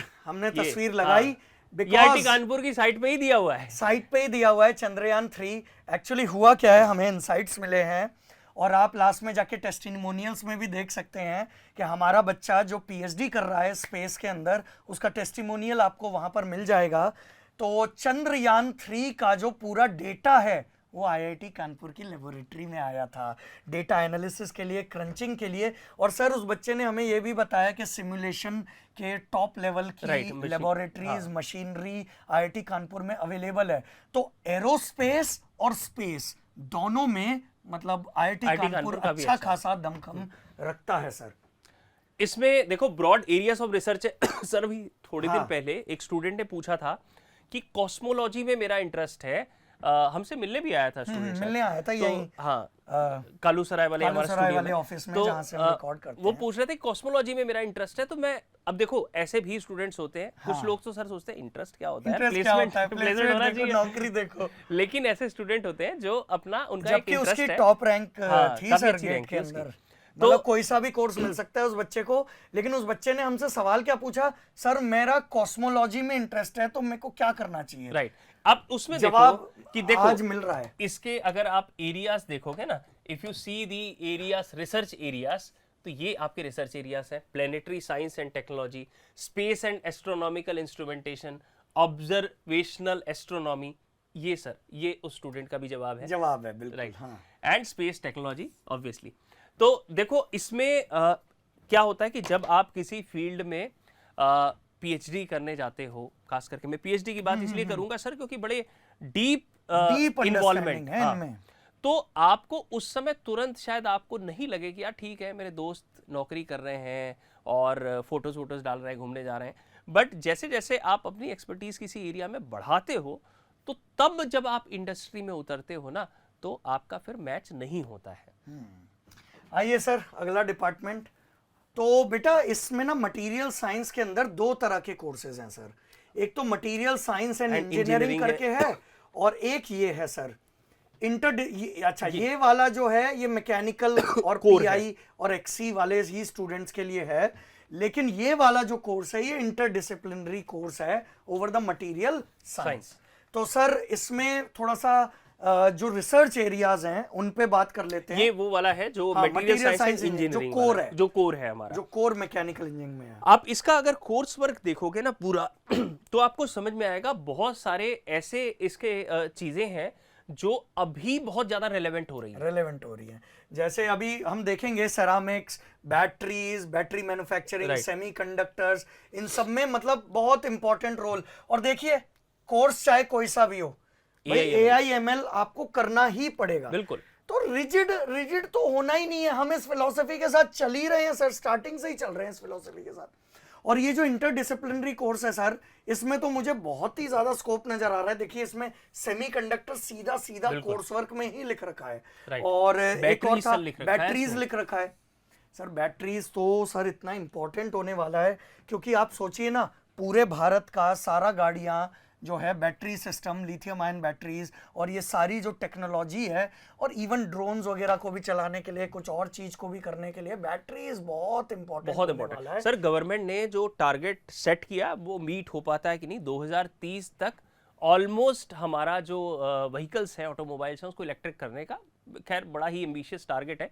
और सर एक चीज मैं और देख रहा था आज कि जैसे सर मैं एक बात और कहना चाहूंगा, पता नहीं मेरे मन में आ रही है और मैं रोक भी नहीं पा रहा उसको। बिल्कुल सर कहिए, ये हमारा प्लेटफॉर्म है। देखिए हम लोग हमेशा से इस मंशा से रहे हैं सर। अमरिंदर सर और मैं जानते हैं कि हम लोग कुछ तैयारी नहीं करते, मतलब बोलना क्या है, सिर्फ ब्रांचेस के बारे में हमें पता होता है और बच्चों से जो डेटा मिला वो जरूर लिखा होता है, लेकिन वीडियोस में बोलना क्या है ये इतना नेचुरल निकल रहा है सर, इतना नैसर्गिक निकल रहा है, इतना स्पॉन्टेनियस निकल रहा है कि लोग सर हम लोगों की जोड़ी को जय वीरू ऑफ मैकेनिकल इंजीनियरिंग बुलाने लगे हैं। बट द थिंग इज, सच्चाई ये है कि हमारे पास डेटा के अलावा कुछ भी नहीं है। तो जो भी वार्तालाप में हमारे से निकल रहा है वो एक्सपीरियंस के बेस पे निकल रहा है, डीप एक्सपीरियंस के बेस पे निकल रहा है। बताएं सर क्या बोल रहे थे? सर एक बात जो हम सब के लिए समझनी बहुत ज्यादा इंपॉर्टेंट है। देखो यूएसए ने इतनी तरक्की करी उसके पीछे एक बहुत बड़ा रीजन ये भी है कि वहां के जो बिजनेसमैन होते हैं, जो पूंजीपति होते हैं ना, लोग कैपिटलिस्ट। उनको बड़े सम्मान के भाव से देखते हैं। आज सर मैं एक चीज देख रहा था, जैसे इंडिया काफी ज्यादा इस बात पे फोकस कर रहा है कि हम सोलर एनर्जी में अपना कंट्रीब्यूशन बढ़ाएं, और हुआ भी है over a period of time. अब उसमें आपको, जैसे हम बैटरीज की बात कर रहे हैं, मैं इसलिए बता रहा हूं क्योंकि जब सोलर एनर्जी है वो दिन के कुछ समय ही आपको उपलब्ध होती है, तो उसको फिर आपको स्टोर भी करना है। कितनी बड़ी बैटरी रिक्वायरमेंट वहां से आ रही है। और सर इसमें इंडिया ने अभी अगर हम देखें तो हम अपना लगभग 90% से ज्यादा, क्योंकि सिलिकॉन लगता है सर इसमें, और उसकी जो मैन्युफैक्चरिंग फैसिलिटी है वो चाइना ही पायनियर है उसका। पूरा पायनियर तो है। इंडिया 90% से ज्यादा अपना हो सकता और भी ज्यादा हो इंपोर्ट कर रहा है चाइना से। सेमीकंडक्टर्स भी सर ताइवान से ही इंपोर्ट हो रहे हैं सारे के सारे पूरे। अब क्या है कि अब रिसेंटली अगर आप देखोगे तो अदानी ग्रुप ने एक प्लांट अपना मैन्युफैक्चरिंग का कि हम सिलिकॉन से, हम जो सोलर सेल है उसके लिए बहुत इंपॉर्टेंट है सिलिकॉन, और अबेंडेंटली अवेलेबल है सिलिका में, बट उसकी प्रोसेसिंग फैसिलिटी इंडिया में बहुत अच्छी, बहुत बड़ी स्केल पे नहीं है। तो सर मेरे को ऐसा लगता है, मैं क्लास में भी इस बात को बोलता हूं कि आपके जो देश के पूंजीपति हैं, आप उनको गाली मत दो। आप अगर बिल्कुल, आप अगर उनको एम्पावर करोगे, आप समझो वो आपके, हमारा देश ये चाह रहा है कि हमारे पास ये कैपेबिलिटी आए। अब वो कैपेबिलिटी कैसे आएगी? अगर आप अपने पूंजीपति को अपने देश के एम्पावर करोगे तो वो दुनिया भर के टैलेंटेड लोगों को लाके यहां बैठा सकता है। अच्छा और सर, वो फैसिलिटीज मैं यहां पर एक पॉइंट यूज करूंगा। ये लोग एलॉन मस्क को अपना आइडियल मान सकते हैं, ये लोग और किसी उसको आइडियल मान सकते हैं, जेफ बेजोस को मान सकते हैं, बट हमारे देश में इसी सिस्टम से ग्रो करके कोई व्यक्ति उस लेवल तक पहुंच गया है ना, तो यार उसका रिस्पेक्ट बनता है। और वो जॉब भी तो क्रिएट करते हैं ना, आपके लिए कर रहे हैं ना। नहीं तो आप बताइए, आप जॉब क्रिएट करेंगे क्या अपने लेवल पे?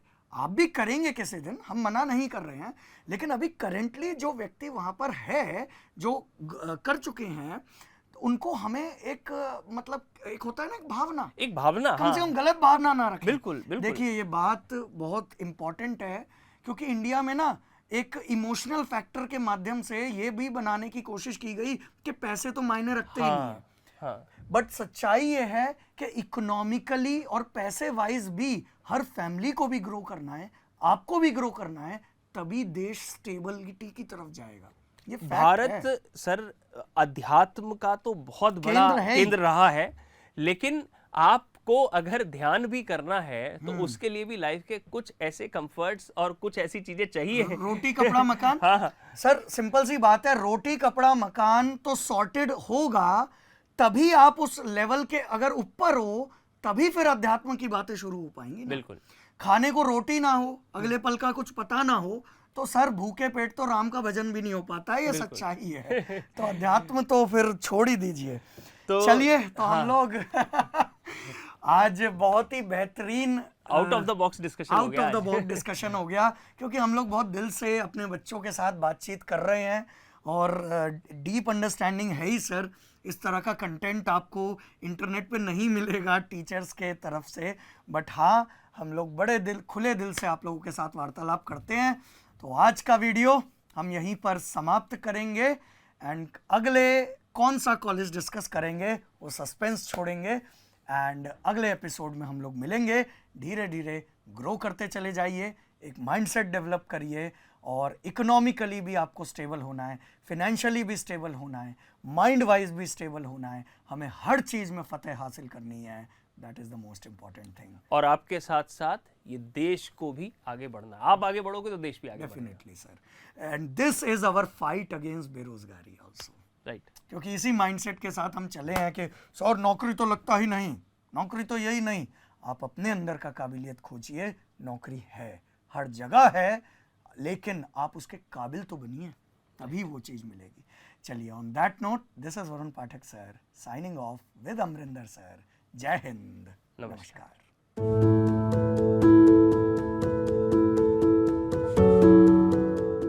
तो हमारे साथ महिमा भटनागर हैं।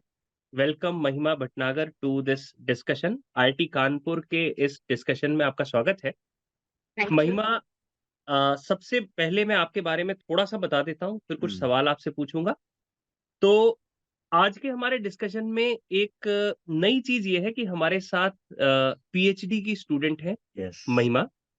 और महिमा, आप अपने पीएचडी के डिपार्टमेंट के बारे में सबसे पहले बताओ। सर आईआईटी कानपुर मैकेनिकल में 4 स्पेशलाइजेशन हैं। उनमें हम्म। से मैं एफटीएस मतलब फ्लूइड्स एंड थर्मल साइंसेज में डायरेक्ट पीएचडी में एडमिशन लिया है मैंने। ओके। राइट। तो आपने एडमिशन गेट स्कोर के बेसिस पे लिया है?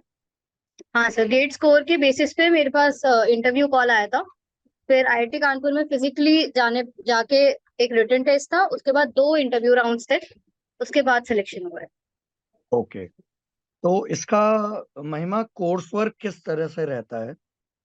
सर मतलब कोर्स अगर को हम नॉर्मल एमटेक के रास्ते से पीएचडी की तरफ जाएं और आप बीटेक के बाद मतलब डायरेक्ट पीएचडी में एडमिशन, तो what is the difference between the two and what is the similarities between the two? Sir अगर आप एमटेक के बाद जाते हो तो आपको 4 कोर्सेज करने होते हैं। 4 कोर्सेज जनरली हर बच्चा एक सेमेस्टर में करता है। हम्म। अगर आप डायरेक्ट पीएचडी में जाते हो तो आपको 8 कोर्सेज करने होते हैं। 8 कोर्सेज मतलब 2 सेमेस्टर्स हो गए। और ओके। जो कोर्सेज होता है वो एमटेक स्टूडेंट्स के साथ ही आप बैठ के करते हो, सेम कोर्सेज होते हैं, क्योंकि हम्म। इसमें 3 कंपलसरी होते हैं फर्स्ट सेमेस्टर में, और सेकंड सेमेस्टर में 1 कंपलसरी होता है। बाकी ओके। सारे आप इलेक्टिव ले सकते हैं, आपकी तो इंटरेस्ट के हिसाब से, आपके लैब्स के हिसाब से आप इलेक्टिव ले सकते हैं। तो बेसिकली अगर आपने पीएचडी में एडमिशन लिया आईआईटी कानपुर में, तो आप पहले 2 साल वही चीज पढ़ोगे जो वहां पे एमटेक में जिसने एडमिशन लिया है वो पढ़ रहा है, वो कॉमन होगा। फिर एमटेक वाले अपनी डिग्री लेके चले जाएंगे, पीएचडी वाले आगे और आगे पढ़ते रहेंगे। परस्यू करेंगे उसी चीज को। तो फिर ओके। तो आप एमटेक जो है इसी ब्रांच से, उसके बारे में भी आप बहुत अच्छे से हमें जानकारी दे सकती हैं, है ना? तो हाँ इसमें आप ये बताओ, जैसे अगर कोई स्टूडेंट जो गेट दे के जाना चाहता है, वो गेट दे के जब जाएगा तो उसके पास अपने सब्जेक्ट्स जो उसने यहाँ से पढ़े हैं उनसे अगर वो कनेक्ट करना चाहे, अपना इंटरेस्ट जानना चाहे, तो जो थोड़ी सी जानकारी मुझे है वो मैं शेयर कर देता हूँ, फिर आप बताएं कि यहाँ जो वो थर्मल सेक्शन और फ्लूइड सेक्शन पढ़ेगा, वही वहाँ एक्सटेंशन में थोड़ा सा मैथ्स भी एक्सटेंशन में आएगा। बाकी आप बताइए। यस सर, जो कंपलसरी सब्जेक्ट्स होते हैं उनमें से जैसे एक है कंडक्शन एंड रेडिएशन। हम लोग हीट राइट। ट्रांसफर में यही पढ़ता है, तो ओके। उसी का थोड़ा एडवांस, उसी का थोड़ा एक्सटेंशन वर्जन इसमें एमटेक प्लस पीएचडी में है। दूसरा कंपलसरी सब्जेक्ट है वीएफटी, वो है विस्कस फ्लो थ्योरी। वो ओके। एक तरह से फ्लूइड मैकेनिक्स का एक्सटेंशन मान सकते हैं। हम्म। तीसरा कंपलसरी है मैथमेटिक्स फॉर इंजीनियर्स। वो भी सिमिलर है बट एडवांस्ड है, क्योंकि लीनियर अलजेब्रा, प्रोबेबिलिटी, इन्हीं सब का थोड़ा एक्सटेंडेड वर्जन है। लेकिन हाँ तो लिंक हमारे पाठक सर से कोई फ्लूइड पढ़ के गया है तो उसको दिक्कत तो बिल्कुल नहीं हो रही होगी। हाँ नहीं, सर। बेसिक्स तो क्लियर हो गए, उसके आगे का काम प्रोफेसर्स का है। तो महिमा, ये बताइए, जैसे IIT Kanpur is also known for its research, and पहले तो ये भी काफी थ्योरी चलती थी कि आईआईटी कानपुर में पीएचडी में बहुत ज्यादा टाइम लगता है, मतलब काफी ज्यादा क्या कहते हैं, रिगरस रिग्रेस, हाँ। रिगरस पीएचडी करवाई जाती है। So tell us something about the research facilities, about the laboratories, किस तरह का आप शायद एक लेबोरेटरी के बारे में बातचीत भी कर रहे थे, तो उसके बारे में थोड़ा बताएं। सर आईआईटी कानपुर की रिसर्च बहुत ही अच्छे लेवल की है, बहुत ही ज्यादा, मतलब लाइक मैं एक लैब में हूँ, इंडियन रिसर्च लेबोरेटरी। वो इंडिया में तो फर्स्ट नंबर पे लाए कर ही रही है, बाकी वो वर्ल्ड में भी 3rd 4th रैंकिंग रखती है। ओह, दैट इज इक्विपमेंट्स बहुत ज्यादा अच्छे हैं, मतलब हमारे पास कुछ इक्विपमेंट्स हैं जो वर्ल्ड में ही 2-3 है टोटल। इंडिया में तो हमारे पास है, लाइक एक ऑप्टिकल पिस्टन है हमारे पास। अच्छा। वो पूरा ग्लास का पिस्टन है, क्वार्ट्ज का। उसमें हम एक्चुअली देख सकते हैं कि अंदर क्या हो रहा है। ओ, तो इस तरह की बहुत अच्छी फैसिलिटीज हैं। रिसर्च तो नो डाउट बहुत तो अच्छे सर लेवल इनकी की बातें सुन के मुझे ऐसा लग रहा है आईआईटी कानपुर जाना पड़ेगा। बिकॉज है। हम लोग ये बातें सुन के हम खुद एक्साइटेड हो रहे हैं राइट। कि मतलब we should go and watch. हमारा तो हाँ, वैसे भी बिल्कुल। प्रैक्टिकलिटी में बहुत इंटरेस्ट ही रहता है चीजों में। तो महिमा, प्लेसमेंट्स के बारे में एक आइडिया दे दीजिए। वैसे तो हमें पता ही है सर कि आईआईटीज हाँ। में, खासकर थर्मल जैसे ब्रांच में, आजकल तो पीएचडीज के बहुत अच्छे प्लेसमेंट्स हो रहे हैं, तो एमटेक की तो छोड़ ही दीजिए, उनका तो है ही 100 almost 100%, depending on the electives that they choose and things like that. But महिमा अभी हमें बता रहे हैं कि इवन पीएचडी के बाद भी कंपनीज उन्हें अभी से ये, आई थिंक फर्स्ट ईयर है आपका? हाँ सर, फर्स्ट ईयर। हाँ, मेडीजी में आप लास्ट ईयर ही थे अभी, हाँ। सुल्तानपुर बैच में, तो यस सर। फर्स्ट ईयर में ही इन्हें आप मेल्स सुल्तानपुर बैच में ही थे? हाँ हाँ, हाँ। इनकी शक्ल वही मैं सोच शक्ल रहा हूँ। याद मैं आ पहले रही, पहले हाँ। ही सोच रहा था कि ऑनलाइन बैच की है, लेकिन इनकी शक्ल मुझे याद है। मैंने स्टार्टिंग में हाँ, पूछा था इनसे। अच्छा, तब मैं हाँ। कुछ कर रहा हूँ, मैं ध्यान नहीं दिया। तो राइट। मास पीएचडी के भी प्लेसमेंट्स कॉर्पोरेट वर्ल्ड में, कॉर्पोरेट कंपनीज इनको मेल भेज रही हैं, ऑलरेडी मेल भेज रही हैं ज्वाइनिंग के लिए और इन सब चीजों के लिए। तो it was great talking to you Mahima, Mahima, it was बहुत ग्रेट कुछ। टॉकिंग टू अच्छा, यू। एक लास्ट क्वेश्चन मैं पूछूंगा, अ, आपने ये वाला रास्ता क्यों चुना, मतलब direct PhD, why not MTech करने? कुछ पहले से ही आपके माइंड में चीज सेट थी कि आपको कुछ ऐसा करना है या क्या? सर एक्चुअली मुझे टीचिंग में बहुत ज्यादा इंटरेस्ट है, तो मुझे यही था कि मुझे डाउन द लाइन प्रोफेसर ही बनना है। तो ओके। मैं एमटेक करती तो भी शायद मेरे को पीएचडी की रिक्वायरमेंट होती ही सही। तो यहाँ पे हम्म। डायरेक्ट पीएचडी का ऑप्शन मिला था, तो मैंने इस पे ये ऑप्शन। तो ये भी एक मतलब इस वीडियो के माध्यम से हम ये भी कहना चाहेंगे कि जैसे कोई फीमेल कैंडिडेट्स हैं, तो उनके लिए एक बहुत बढ़िया अपॉर्चुनिटी ये एक हो जाती है, एक बहुत रिस्पेक्टेबल प्रोफेशन भी है। Right. You are being a part of the growth of the country, आप टीचर ही हैं, you are building all the thing. तो ऐसे संस्थानों से आप पीएचडी करने के बाद मतलब sky is the limit, end of course females के लिए काफी अच्छा, वन ऑफ दी अच्छा ऑप्शन ये है।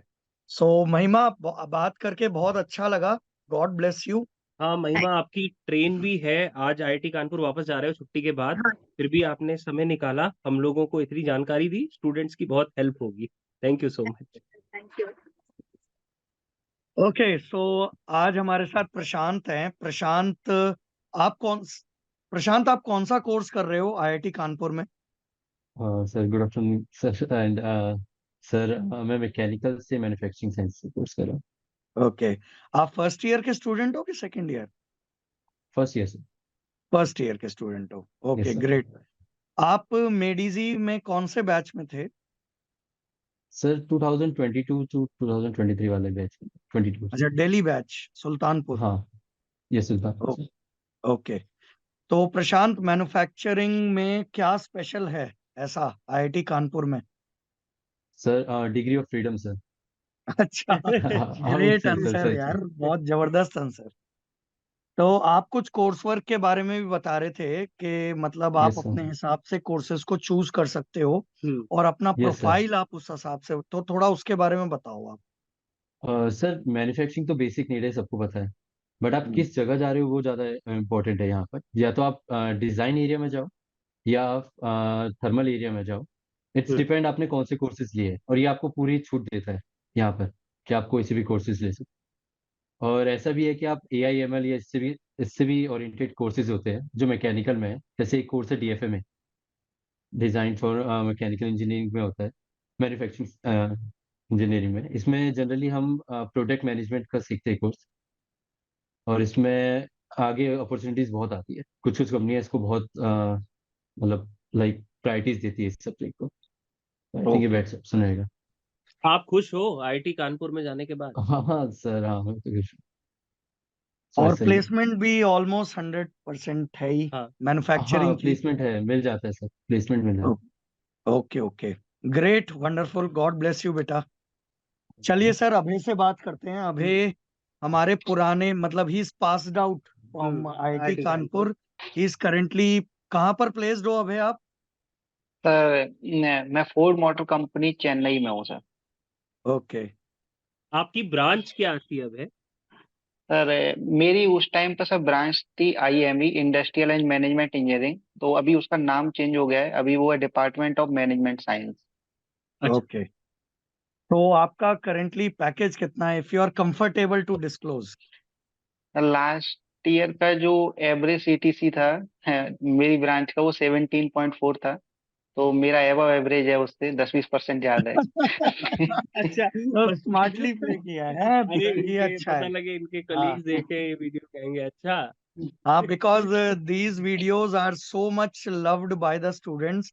हमारे आईएससी आईआईटी बॉम्बे के जो वीडियोस, ऑलरेडी आईआईटी दिल्ली के वीडियोस आ चुके हैं, दे हैव गॉट 30-40,000 व्यूज। सो मतलब huge crowd is watching these videos. तो अभय, मतलब आईएमई ब्रांच की मैं बात करूं तो वो one of the most sought after branch है सॉट आफ्टर ब्रांच है कानपुर की। सर काफी कानपुर बच्चे की, पूछते भी हैं पूछते भी है। इस ब्रांच को, तो थोड़ा सा बताओ जरा ब्रांच के बारे में। सर एक्चुअली इस ब्रांच में सर 2-3 साइड में कोर्सेज रहते हैं। जैसे पहला ऑपरेशंस, तो ऑपरेशंस के कोर्सेज रहते हैं, जैसे ऑपरेशन रिसर्च, ऑपरेशन मैनेजमेंट। और जो मोस्टली थीसिस रहती है वो लोग 80-90% ऑपरेशंस में ही थीसिस करते हैं। अच्छा, उसके बाद एक दूसरा फील्ड है डेटा साइंस, तो हम्म, उसके सब्जेक्ट भी रहते हैं। तो लोग प्लेसमेंट उसमें लेते हैं डेटा साइंस में, और मोस्टली सब्जेक्ट उसके भी पढ़ते हैं। उसमें मशीन लर्निंग हुआ, स्टैटिस्टिकल मॉडलिंग हुआ, टाइम सीरीज एनालिसिस हुआ, मार्केटिंग रिसर्च हुआ। तो इस टाइप के सब्जेक्ट रहते हैं, तो ये पढ़ते हैं। और इससे क्या है कि सर प्लेसमेंट, ये मतलब आप इंडस्ट्री रेडी बनते हैं। जो इंडस्ट्री में आपको करना है वो आप, राइट, वही प्रोजेक्ट आप कॉलेज में कर रहे हैं, तो ओके आप ओके। इजीली इंडस्ट्री में एंट्री करे आते हैं, और बहुत इजी रहता है। राइट। तो इस ब्रांच का प्लेसमेंट ऑलमोस्ट 100% ही होगा। हाँ सर, अब तक तो 100% ही रहा है। ओके, अच्छा अभय, एक बात मुझे पूछनी है। जैसे मान लो जो स्टूडेंट्स आएंगे, अब ये सारी चीजें उन्होंने नहीं पढ़ी हैं, AI ML का उन्हें ए भी नहीं पता है, ML का M भी नहीं पता है। अब वो अगर आते हैं इस ब्रांच में एडमिशन लेते हैं, तो कितनी डिफिकल्ट होती है ये चीजें सीखना। सर सेम सिचुएशन मेरे साथ भी थी, और मोस्टली वहाँ पर 70-80% मैकेनिकल से ही होते हैं, तो सभी के साथ यही सिचुएशन आती है। तो फर्स्ट सेमेस्टर थोड़ा टफ रहता है। जैसे मेरा फर्स्ट सेम में 7 CGPA बना था, लेकिन सेकंड सेम में 9 था, तो वो थोड़ा मतलब एवरेज हो गया था, 8। तो ये रहता है, लेकिन थोड़ा सा आपको एफर्ट करना पड़ता है फर्स्ट सेम में। हम्म, लेकिन इजी रहता है, मतलब बाकी जो मैकेनिकल के सब्जेक्ट हैं उससे इजी है ये पढ़ना, मैथमेटिक्स पढ़ना। और वहां पर आपको AI ML पढ़ना, वो सब सिंपल सिंपल मैथ है उसके पीछे। हम्म, पाइथन बहुत सिंपल लैंग्वेज है, बहुत इजी, हम्म, इंग्लिश की तरह है। सिंपली इंग्लिश अच्छा। है, टाइप करो। और अभी तो जेन AI आ गया है, तो मतलब AI की हेल्प से आप इजीली उसको आप बोल सकते हो, वो कोड भी लिख के दे हम्म देगा आपको। तो आपको अच्छा, सॉफ्टवेयर इंजीनियर नहीं बनना है, यहाँ पर सॉफ्टवेयर इंजीनियर हम्म, बनाया भी नहीं जा रहा है। हम्म, आपको basically data science, data analytics में जाना है, तो बहुत ज्यादा इंपॉर्टेंट है। टफ बहुत नहीं रहता। इम्पोर्टेंट। हम्म, और ओके। अगर सर किसी को गेट के लिए प्रिपेयर करना है, तो मैं बोलूंगा कि वो ना आए इस ब्रांच में इजीली, अच्छा, क्योंकि दिक्कत हो हम्म, जाएगी। हाँ क्योंकि हाँ आप हाँ, फर्स्ट सेम में आप गेट के लिए पढ़ रहे होंगे, और वो फर्स्ट सेम ही इंपॉर्टेंट होता है, और वो मिस हो जाएगा। राइट, हाँ सही बात है। बहुत इंपॉर्टेंट बात है कि भाई अगर आपको अपनी तैयारी कंटिन्यू रखनी है, आप ये सोच के जा रहे हो, तो भाई ये ब्रांच फिर अभय कह रहे हैं कि ऑप्ट मत मत करो, करो आप। परेशानी हो जाएगी आपकी हम्म। सरकारी नौकरी के, उसमें बाधा क्रिएट हो जाएगी। चलिए प्रथम से बात करते हैं। प्रथम, आप कौन सी ब्रांच में हो बेटा? आईआईटी सर मैं कानपुर। अभी मैकेनिकल डिपार्टमेंट में सॉलिड मैकेनिक्स एंड डिजाइन में हूँ। ओके। तो तो प्रथम, ये बताओ कि अभी आप कौन से ईयर में हो। सर मैं फर्स्ट ईयर में हूँ। फर्स्ट ईयर में हो। और सीनियर्स का कैसा प्लेसमेंट चल रहा है? सर सीनियर्स में प्लेसमेंट काफी सही था, मतलब 2 लोग और बचे हुए अभी प्लेसमेंट के, बाकी आई थिंक सेकंड तो फेज में वो तो उनका भी अभी हो जाएगा। सीजन चल ही रहा होगा, प्लेसमेंट सीजन अभी हाँ। खत्म हुआ है। हाँ, अभी खत्म ओके। नहीं हुआ। तो मतलब सॉलिड मैकेनिक्स का अच्छा प्लेसमेंट हो जाता है 100%। हाँ। हाँ, मतलब हाईएस्ट पैकेज इसमें कुछ 20 लाख समथिंग गया था। एंड और आप कौन से एवरेज बैच पैकेज में भी। थे मेडीजी के? सर एक्चुअली मैंने मेडिजी की टेस्ट सीरीज ज्वाइन की थी। ओके, टेस्ट सीरीज में थे। जैसे ग्रेट, वंडरफुल। राइट, तो आप खुश दिखाई दे रहे हो, मतलब आईटी कानपुर में जाने के बाद खुश हो कि नहीं हो। हाँ सर, खुश तो है। खुश तो है, तो काफी अभी कुछ छुट्टी नई पे घर चीजें आए हुए सीखने हो। को मिल जाती हैं। हाँ, अभी अच्छा, मिड सेम ब्रेक मिला था तो इसलिए। अच्छा, अच्छा, अच्छा, अगर इसके ना कोर्स वर्क की थोड़ी सी बात करी जाए, तो ओवरऑल बीटेक से जब बच्चा होता है या गेट की भी तैयारी हम करते हैं, तो एक हमारा एक फ्रेम ऑफ माइंड होता है चीजों को समझने सीखने का।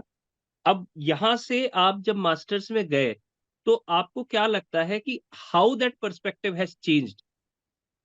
सर पहली बात तो जो बीटेक में हम सीखते हैं वो काफी ऊपरी नॉलेज रहता है, तो यहाँ पे जब कोर्सेज स्टार्ट हुए थे तब थोड़ा लग रहा था कि हाँ ये डिफिकल्ट होगा, बट एंड तक के आते आते सब कुछ समझ में आने लग जाता है और अच्छा खासा स्कोर भी हो जाता है। ओके सर, इन्हीं की ब्रांच के इनके क्लासमेट ही हैं। मनीष से बात करते हैं अब। मनीष अनम्यूट कर लो। हाँ जी सर।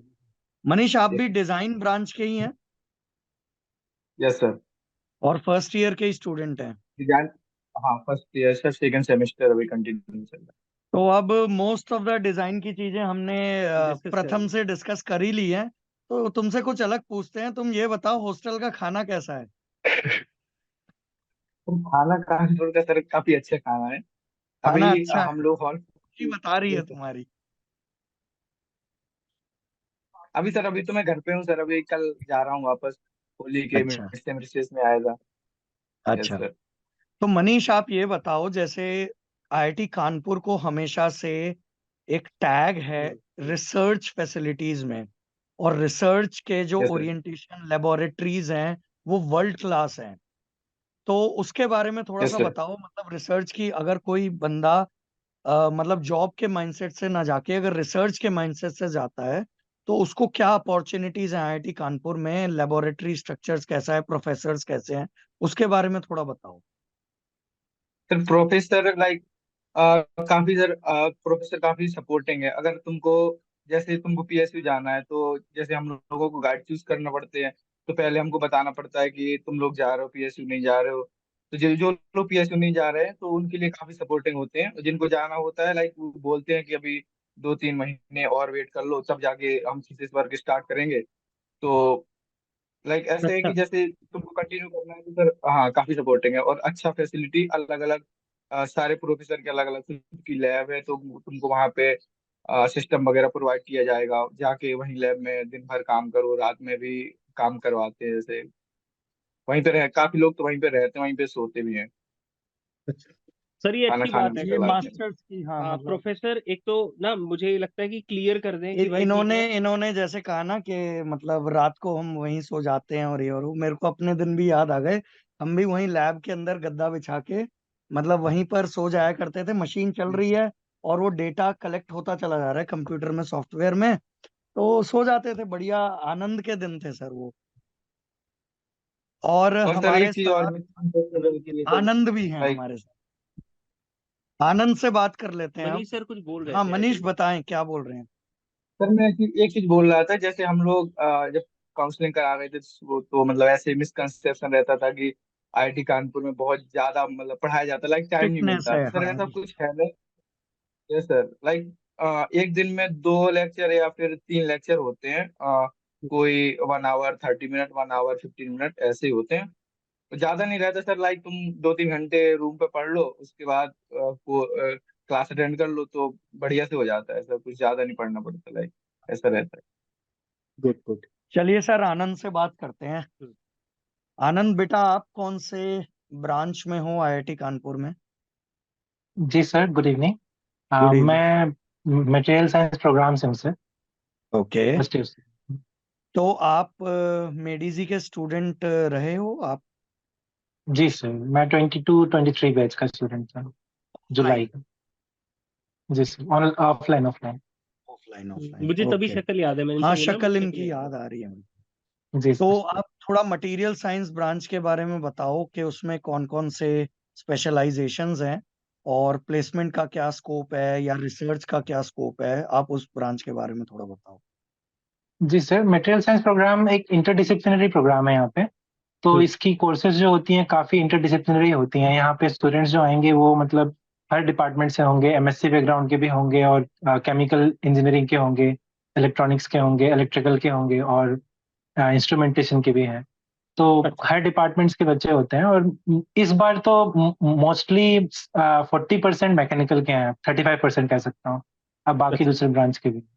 तो मैकेनिकल के लिए ये कोर्स वर्क करना मतलब कितना डिफिकल्ट है? ज्यादा डिफिकल्ट है या ठीक है हो जाता है या आसान है?